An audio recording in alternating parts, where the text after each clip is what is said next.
Essa noite eu tive um sonho que foi como uma visão. Eu vou contar essa história em formato de oração.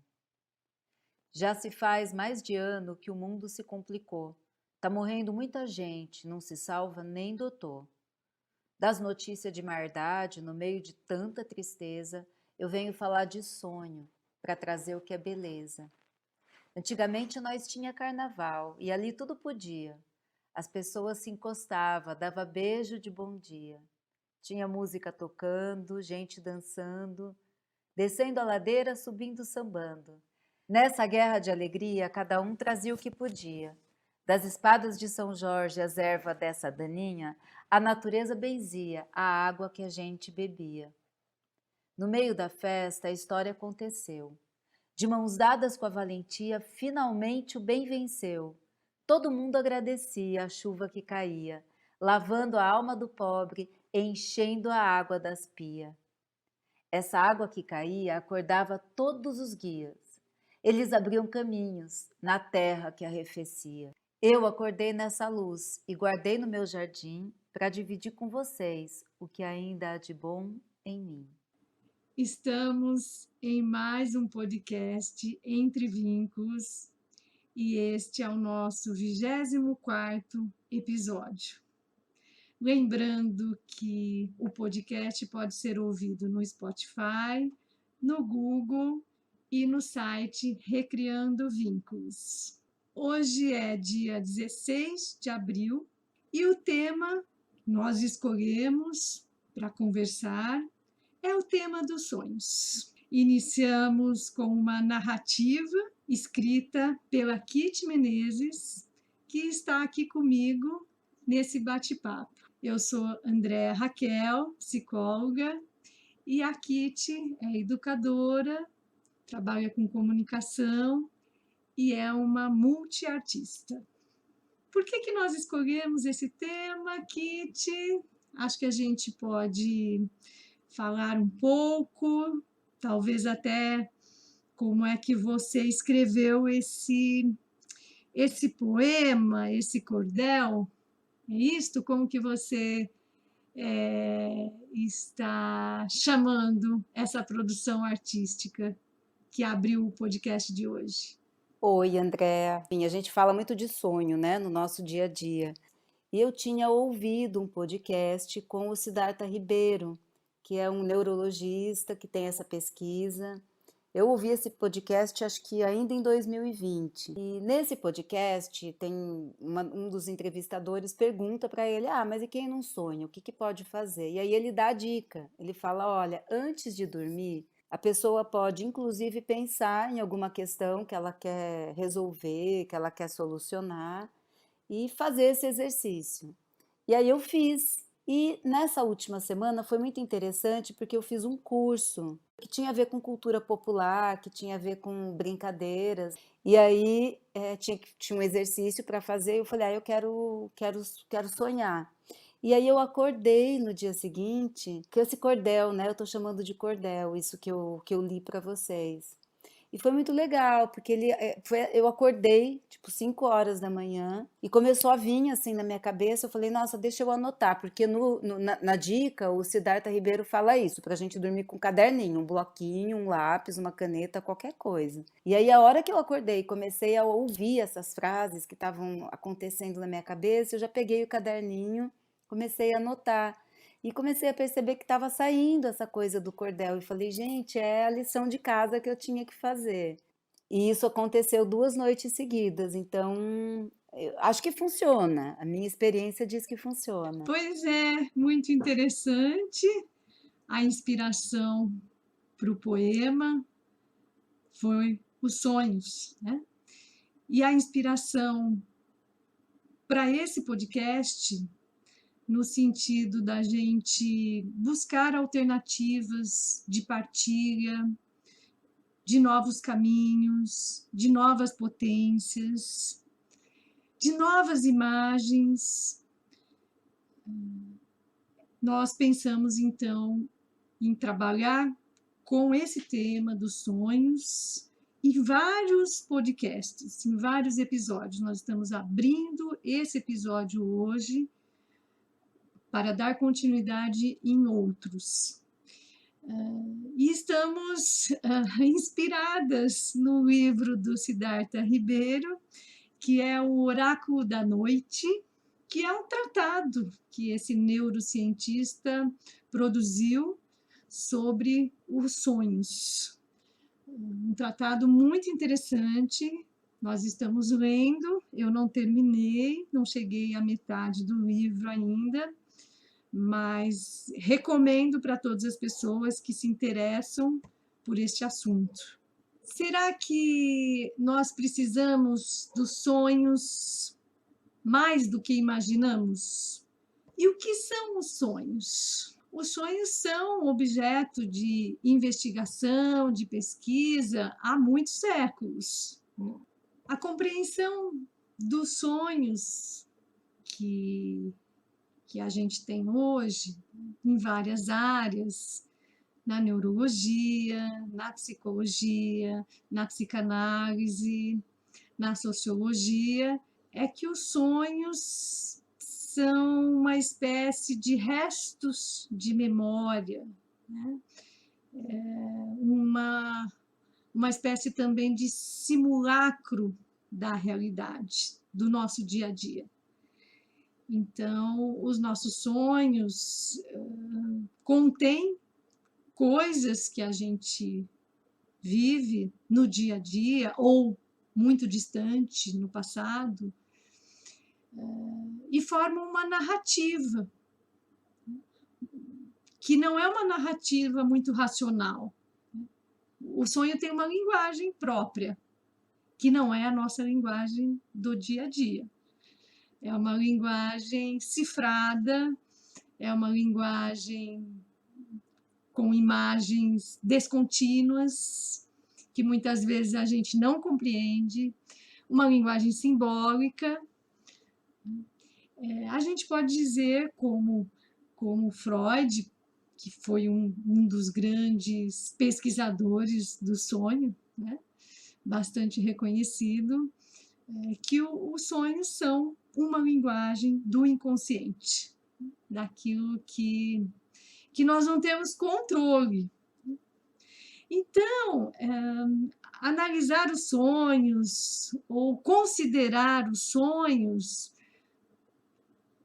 é uma forma também de ter contato ou tentar compreender algumas coisas das nossas vidas que nos fogem à compreensão racional, né? A compreensão que a gente tem aqui falando, por exemplo.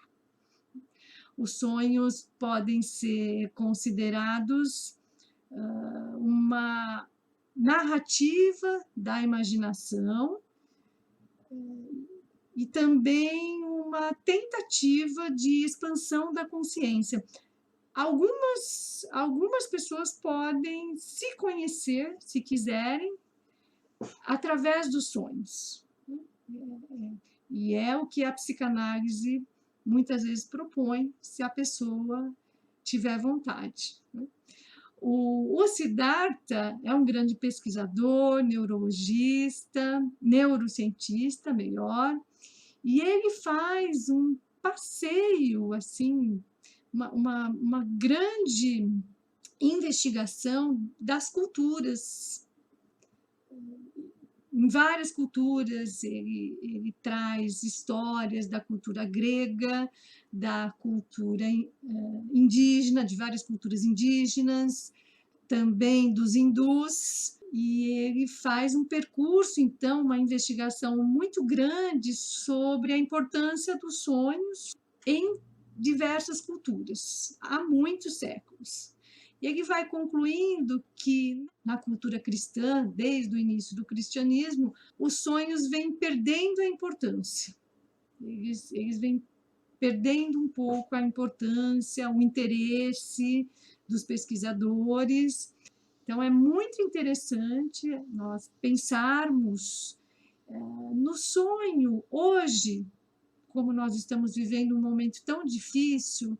Será que os sonhos podem ser uma potência? Será que nós podemos ouvir mais os nossos sonhos E o que os sonhos têm a ver com o nosso dia a dia,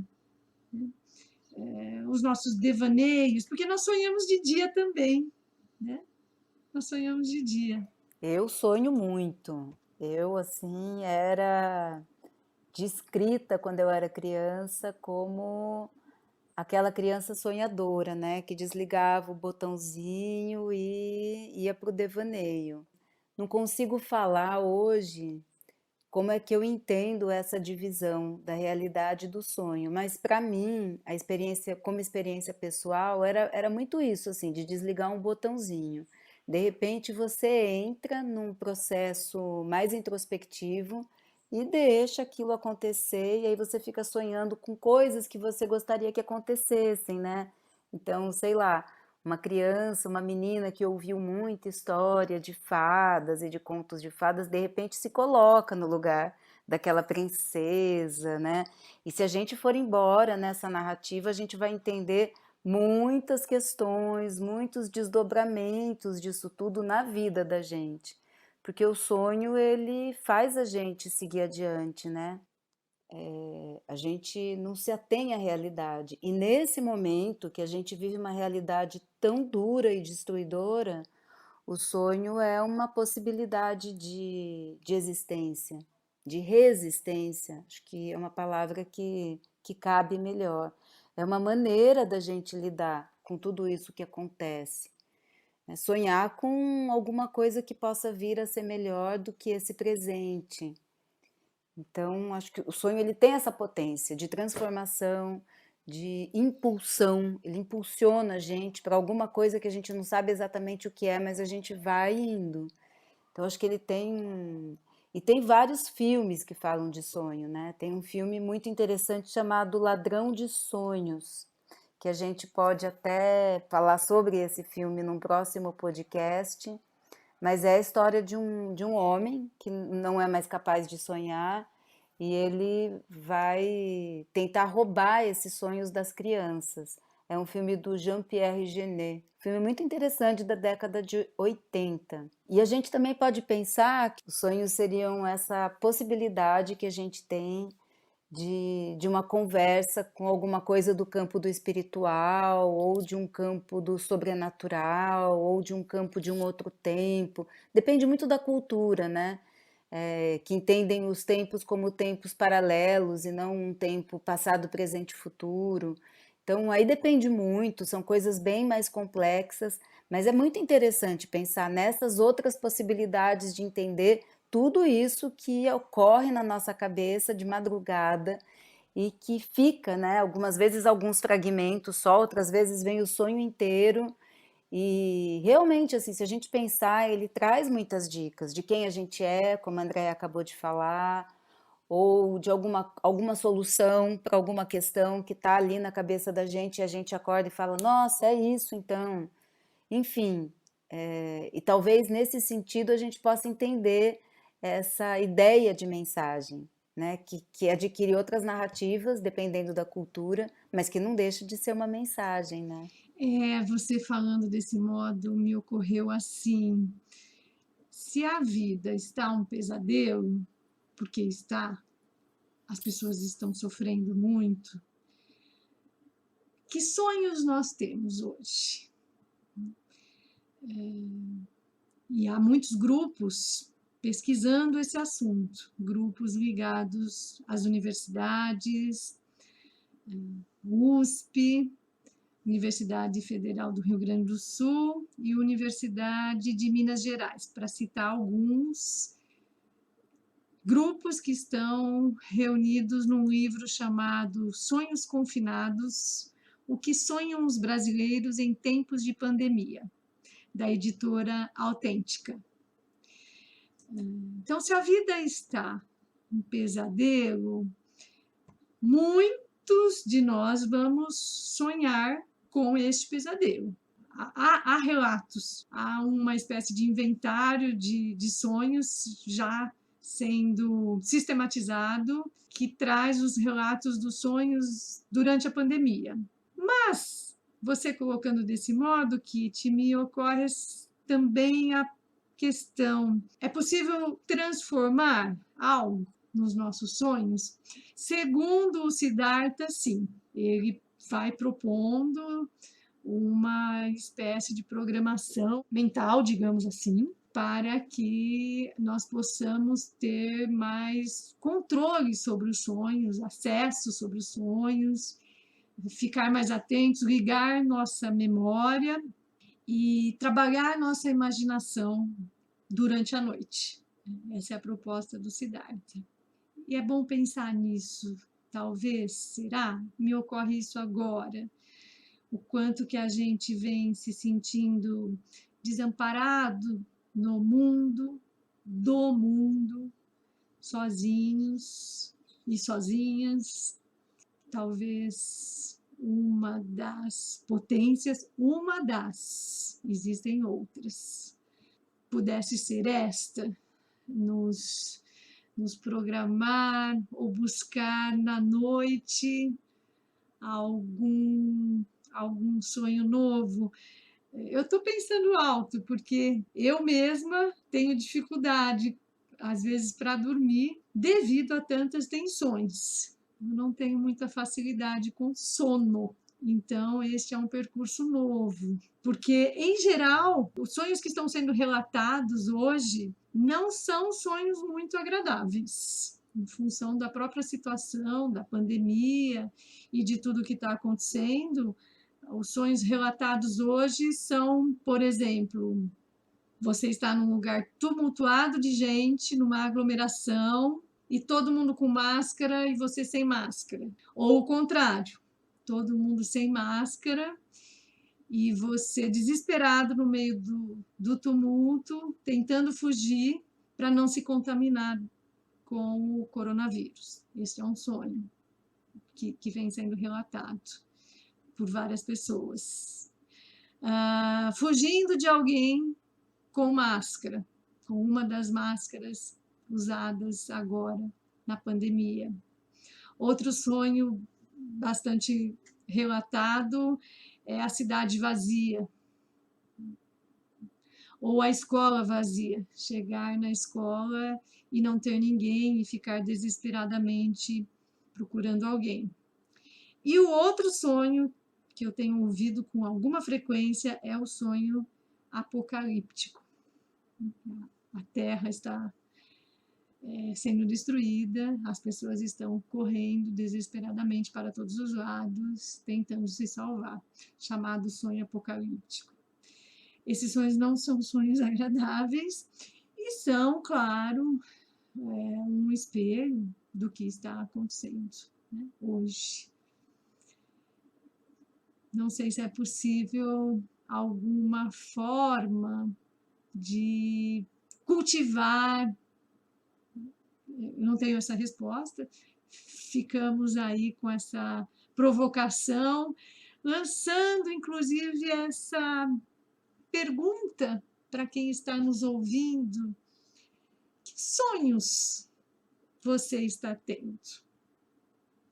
Existem sonhos bons acontecendo hoje? Sonhos que fazem com que a gente acorde mais calmo? Você citou um exemplo, né, Kitty? Um sonho que te fez acordar produzindo arte, produzindo um poema. Eu imagino que tenha sido algum sonho potente, você não se lembra dele, mas não tem problema. Ele já resultou em uma produção sua, artística, portanto, me parece bastante interessante. Eu acho que, bom, aproveitando aí que a Andrea falou, a gente gostaria de convidar então vocês, ouvintes do nosso podcast, para contribuir com dicas, com sugestões ou sonhos. Então, acho que a provocação é essa, assim, tentar de alguma maneira se alimentar de potências para sonhar com outras potências, que elas se multipliquem e que a gente possa realmente sonhar um sonho que seja um sonho nosso, não um sonho individual, mas um sonho coletivo, que possa levar a gente a alguma transformação para sair dessa grande tragédia que estamos vivendo no tempo presente. Sim, você falou do sonho como resistência. Sonho pode ser resistência, uma maneira de resistir ao caos e à morte, ao massacre que está ocorrendo no Brasil nesse momento. E eu penso em sonho acordado, no devaneio, e no sonho da noite também. Poder permitir que no sonho da noite, que nós não temos controle, que é inconsciente, incentivar que este sonho, que essa linguagem, que essa narrativa que nos vem à noite, que traz e que revela, quando nós conseguimos lembrar do sonho, nós temos a revelação, né? Mas muitas vezes nós não conseguimos lembrar e podemos produzir poemas. Então, tanto um quanto o outro, será que pode ser uma forma de resistir, uma maneira de lutar pela vida, de nos mantermos vivas, todos nós, de nos conectarmos? Talvez fosse bacana falar sobre sonhos, falarmos mais sobre sonhos, todos nós. Quem sabe falar sobre os nossos sonhos possa ter um resultado potente de vida, de esperança, uma palavra que você gosta, né, Kitty? Para terminar, então, um poema bem curtinho, no sentido de inspirar nossa imaginação numa narrativa mais onírica, digamos assim. Tem asas, mas não entoa. Penso que o papel o aceite. Cuido que não seja nada. Quase que não abre olho. Acho que será de pano. Falam que passou de lata. No lugar de haver boca, está o espanto. Ri por não ter rosto. Isto poderia ser um sonho? Nesse caso, é Manuel de Barros em O Guardador de Águas, que eu recomendo, este grande poeta falecido, mas que tem uma linguagem dos sonhos. A linguagem da criança, a linguagem da infância, da natureza e, portanto, a linguagem dos sonhos.